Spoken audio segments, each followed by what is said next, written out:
details on an effort to improve access to health care in rural communities. Tulsa Public Schools is offering free meals to all students this year, and an event to celebrate Route 66 history. This is the KGOU PM News Brief for Friday, July 26th. I'm Deborah Ashar. Rural libraries are offering special rooms for people to connect with healthcare providers online. The OSU Department of Agricultural Economics helped get the project going.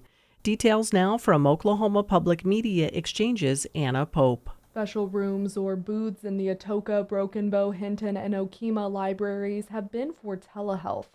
People can use them for mental health appointments, prescription refill consultations, and quick wellness checks. OSU Extension experts helped get grant money for spaces and teach library officials to use the telehealth systems.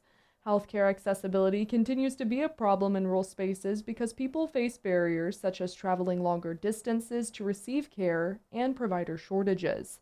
They might also not have reliable internet, which they can access at the library.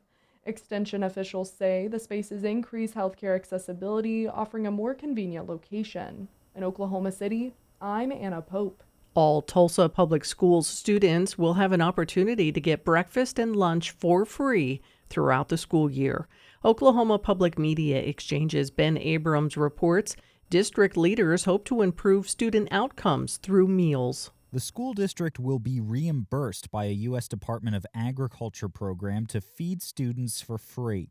TPS Superintendent Dr. Ebony Johnson says making all students pre-K through 12th grade eligible for free meals can help alleviate chronic absenteeism, among other benefits. When a student's nutritional needs are met, the child is more attentive in class, again, has better attendance, and has fewer disciplinary problems. Many TPS students were already eligible for free meals, but Board President Stacy Woolley says those students would often be too embarrassed to say they need assistance. We have kids who will just skip lunch rather than being the kid who, doesn't have the money to pay for it. The new initiative expands TPS's free meals past elementary school, which had already received them for the past several years. In Tulsa, I'm Ben Abrams. Noble Public Schools in Cleveland County is also offering free meals to all students this upcoming school year. Choctaw and Chickasaw Nation leaders are asking federal regulators to hold off on a proposed hydropower plant in southeast Oklahoma. Oklahoma Public Media Exchange's Grayson Wheeler has more.